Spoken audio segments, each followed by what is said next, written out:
नमस्कार, स्वागत है आप सभी का एजुकेशन मंत्रा में। दोस्तों, 69,000 शिक्षक भर्ती से जुड़ी हुई खबर। हाईकोर्ट ने अहम आदेश जारी किया है। बिहार बीएड चयनितों पर खतरे की तलवार लटक रही है। 12,460 शिक्षक भर्ती के नियुक्ति पत्र, ज्वाइनिंग और स्कूल आवंटन पर चर्चा होगी। नए शिक्षा सेवा चयन आयोग से शिक्षक भर्ती के विज्ञापन पर चर्चा होगी। पीसीएस मेंस के रिजल्ट, कोरोना वायरस सहित सहारा से जुड़ी हुई कुछ अपडेट को देख लेंगे। तो चलिए दोस्तों, वीडियो की शुरुआत करते हैं। दोस्तों, देखा जाए तो 69,000 शिक्षक भर्ती मामले में एक अंक का विवाद बहुत लंबे समय से चला आ रहा है। इसमें सुप्रीम कोर्ट का आदेश भी आया, लेकिन यहाँ पर देखा जाए हाई कोर्ट के single bench, division bench, supreme court के आदेश के बावजूद जो एक अंक से वंचित अभ्यर्थी हैं उनको नियुक्तियां नहीं मिली हैं। तो अब कोर्ट ऑफ कंटेम्प्ट का सिलसिला जारी हुआ है और यहाँ पर दोस्तों एक प्रमुख आदेश आ चुका है कि 1-2 महीने के अंदर यहाँ पर नियुक्ति पूरी करनी चाहिए। तो 69,000 शिक्षकों की भर्ती का मामला, एक अतिरिक्त अंक देने की प्रक्रिया 2 माह में हो पूरी। हाईकोर्ट का अहम आदेश। अनुपालन का हलफनामा दाखिल होने पर 2 अफसरों के खिलाफ अवमानना मामला रद्द। तो 69,000 शिक्षक भर्ती के एक अंक विवाद में इलाहाबाद हाईकोर्ट की लखनऊ पीठ की सख्ती के बाद याची को एक अंक देकर विभाग ने योग्य घोषित कर दिया है। वहीं पीठ ने इलाहाबाद हाईकोर्ट के बीते 28 नवंबर के आदेश के समान आदेश दिया है। इसके तहत अन्य अभ्यर्थियों को भी एक अतिरिक्त अंक देने की प्रक्रिया 2 महीने में पूरी कर ली जाए। आदेश का पालन होने पर कोर्ट ने 2 अफसरों के खिलाफ अवमानना याचिका खारिज कर दी है। न्यायमूर्ति राजेश सिंह चौहान की एकल पीठ ने यह आदेश अभ्यर्थी सुरंगमा शुक्ला की याचिका पर दिया है। इससे पहले कोर्ट ने सचिव बेसिक शिक्षा परिषद प्रताप सिंह बघेल और पीएनपी सचिव अनिल भूषण चतुर्वेदी पर अवमानना का आरोप निर्धारित कर दिया था। कोर्ट ने दोनों को अवमानना के आरोप का स्पष्टीकरण देने का समय 19 दिसंबर तलब किया था। याची का कहना है कि 20 दिसंबर 2021 को शैक्षिक परिभाषा वाले प्रश्न पर रिट कोर्ट ने अभ्यर्थियों को एक अतिरिक्त अंक देते हुए मेरिट के अनुसार नियुक्ति का आदेश दिया था, लेकिन अभी तक आदेश का पालन नहीं हुआ। जबकि इस फैसले के खिलाफ सरकार की विशेष अनुमति याचिका खारिज होने के बाद रिट कोर्ट का निर्णय पुष्ट हो गया है। इससे करीब 1,000 अभ्यर्थियों का भविष्य अधर में है। बीते मंगलवार को सरकारी वकील ने हलफनामा दाखिल कर कहा कि याची को एक अतिरिक्त अंक प्रदान किया गया है। इससे अब वह 90 अंक पाकर योग्य घोषित कर दी गई हैं। तो दोस्तों, अब अच्छे दिन शुरू होने वाले हैं। 69,000 में लगभग 1,000 अभ्यर्थियों को जो एक अंक से रह रहे थे उनको नियुक्तियां मिल जाएंगी 2 महीने के अंदर। तो आप समझें कि आपको, मुझे ऐसा लगता है कि जनवरी में ही आदेश मिल जाएगा। जनवरी में ही आदेश आ जाएगा। और मे भी अगर कुछ जल्दी करना चाहें तो ये दिसंबर का महीना अभी बचा हुआ, आप लोग व्यक्तिगत प्रयास कर लें, रिक्वेस्ट कर लें। भले ही कोर्ट ऑफ कंटेम्प्ट किया, कुछ भी हुआ, लेकिन जब फाइनली वहाँ पर एक्सेप्ट कर लिया गया है तो अब प्रयास कर लें अपने स्तर से। और हो सकता है कि एक आदेश आ जाए आपकी भी काउंसलिंग और नियुक्ति पत्रों का, क्योंकि यहाँ पर पिछली 12,460 शिक्षक भर्ती के नियुक्ति पत्र का वितरण और काउंसलिंग होने का शेड्यूल आ चुका है। तो आपका भी शेड्यूल आ सकता है और दोनों को बीएसए कार्यालय में योगदान देना पड़ सकता है और साथ ही साथ एक साथ आवंटन भी आप लोगों का किया जा सकता है। तो ये बहुत ही पॉजिटिव चीज़ निकल के आई है। और दोस्तों, अब आपके मन में सवाल होगा कि 12,460 शिक्षक भर्ती के नियुक्ति पत्रों के बाद का क्या प्रोसेस रहेगा। तो दोस्तों देखिए, 29 दिसंबर को आपकी काउंसलिंग हो जाएगी संबंधित जिला बेसिक शिक्षा अधिकारी कार्यालय में। इसके बाद आपको नियुक्ति पत्र मिल जाएंगे।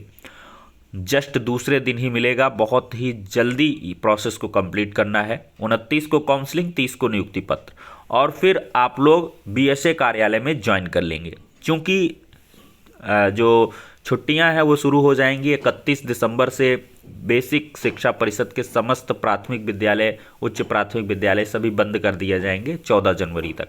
तो आपको सबसे पहले बीएसए ऑफिस में ज्वाइन करा लिया जाएगा और आपकी जॉब शुरू हो जाएगी। फिर आपका जो विद्यालय आवंटन का आदेश है, 1 महीना, 1.5 महीना या 15-20 दिन, लगभग 1 महीना लग ही जाता है। तो वो आएगा, एनआईसी से डाटा वगैरह आएगा।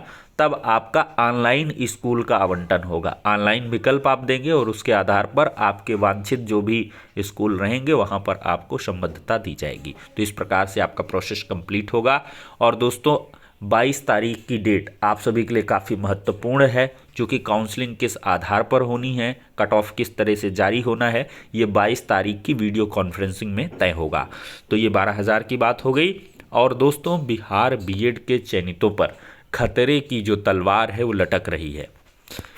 यहाँ पर दोस्तों देख सकते हैं शिक्षा विभाग बिहार, प्राथमिक शिक्षा निदेशालय, मिथिलेश मिश्र प्रेषक हैं। सभी जिला शिक्षा पदाधिकारी बिहार को लेटर लिखा है वर्ग 1 से 5 में कार्यरत बीएड योग्यताधारी शिक्षकों का प्रतिवेदन उपलब्ध कराने के संदर्भ में। और यहाँ पर दोस्तों बिहार उच्च न्यायालय की डिवीजन बेंच का आदेश आया है कि जो 7th फेज़ वाले हैं उनकी नियुक्तियां जो है इनवैलिड हैं और उनको निकाल करके उनकी जगह पर डीएलएड को भरा जाए। तो यहाँ पर दोस्तों पूरा डेटा मंगा लिया गया है कि बीपीएससी द्वारा 2023 में नियुक्त और कार्यरत बीएड योग्यताधारी विद्यालय अध्यापकों की संख्या, ये सारा आंकड़ा मंगाए हैं। देखते हैं बिहार सरकार इसमें क्या करेगी। और ऐसा पता लगा है कि बिहार की सरकार जा रही सुप्रीम कोर्ट, वहाँ पर जो भी चयनित शिक्षक हैं उनका बचाव किया जाएगा। चयनित शिक्षक भी सुप्रीम कोर्ट जा रहे हैं, क्योंकि यहाँ पर एक एडवर्स आदेश आ चुका है। 11 अगस्त 2023 के जजमेंट के आधार पर बीएड को इनवैलिड करार दिया गया है। दोस्तों 69,000 वाले जो यहाँ के चयनित बीएड हैं उनको तनिक भी परेशान होने की आवश्यकता नहीं है। आपके लिए सिर्फ एक खतरे की घंटी है आकाश पटेल वाली याचिका, क्योंकि उसी में आपकी नियुक्तियों को चैलेंज किया गया है। अदरवाइज जो भी आएंगी, नई आएंगी, कुछ भी होंगी, उनमें कोई दिक्कत नहीं है। सिर्फ आपको आकाश पटेल की याचिका पर फोकस करना है। दोस्तों देखा जाए तो इसी महीने पीसीएस मेंस का रिजल्ट देने की तैयारी चल रही है। 9 महीने के भीतर परीक्षा प्रक्रिया को पूरा कर लेने का लक्ष्य है। इसी माह 2023 की मुख्य परीक्षा का परिणाम जारी करने की पूरी तैयारी है। मुख्य परीक्षा की कॉपियों का मूल्यांकन कार्य पूरा हो चुका है। आयोग ने 9 महीने में परीक्षा प्रक्रिया को पूरे करने का लक्ष्य रखा है। ऐसा हुआ तो पीसीएस परीक्षा का परिणाम जारी करने के मामले में आयोग नया रिकॉर्ड बना देगा। दोस्तों कोरोना का फिर कहर आने वाला है। एक दिन में 614 नए केस, नए वेरिएंट के 21 मामले आए हैं। गोवा, केरल, महाराष्ट्र में JN1 वेरिएंट के मिले मामले। हर 3 महीने में मॉक ड्रिल के निर्देश दिए गए हैं। हालांकि खतरे वाली समस्या नहीं है, सिर्फ सर्दी, जुकाम, खांसी, बुखार तक ये सीमित रहेगा। और भारत वाले तो अभ्यस्त हो चुके हैं, कितने भी वेरिएंट आ जाएं कोई समस्या नहीं होनी है। एक बार प्रेशर में, धोखे में हो गया मामला, कोई दिक्कत नहीं है। परिषदीय शिक्षकों का प्रमोशन फंस चुका है। 16 दिसंबर तक पोर्टल पर पदोन्नति की सूची अपलोड करनी थी। प्रयागराज, आगरा, लखनऊ समेत 43 जिलों ने अपलोड की सूची। दोस्तों प्रमोशन के आधार पर आपकी नई शिक्षक भर्ती भी अटकी हुई है। अगर प्रमोशन मैक्सिमम पदों पर हो जाएगा तो नए आयोग से यूपी टेट के बाद आपकी नई वैकेंसी भी आ सकती है। और दोस्तों देखा जाए तो पहली बार दरोगा के 91 पदों पर होगी खिलाड़ियों की भर्ती। और देखा जाए एक महत्वपूर्ण अपडेट है, सहारा समूह के निवेशकों का एक एक पैसा लौटाया जाएगा। केंद्र सरकार ने बुधवार को राज्यसभा में कहा है कि सहारा समूह के 3 करोड़ निवेशकों ने कंपनी की सहकारी समिति में फंसे 80,000 करोड़ रुपए वापस लेने की मांग की है। सहारा समूह से अधिक धनराशि पाने के लिए सरकार फिर से सुप्रीम कोर्ट जाएगी। सहकारिता राज्य मंत्री BL वर्मा ने राज्यसभा में प्रश्नकाल के दौरान पूरक प्रश्नों के उत्तर में यह जानकारी दी है। तो चलिए दोस्तों, ये हो गई सारी अपडेट। नेक्स्ट वीडियो में मिलते हैं।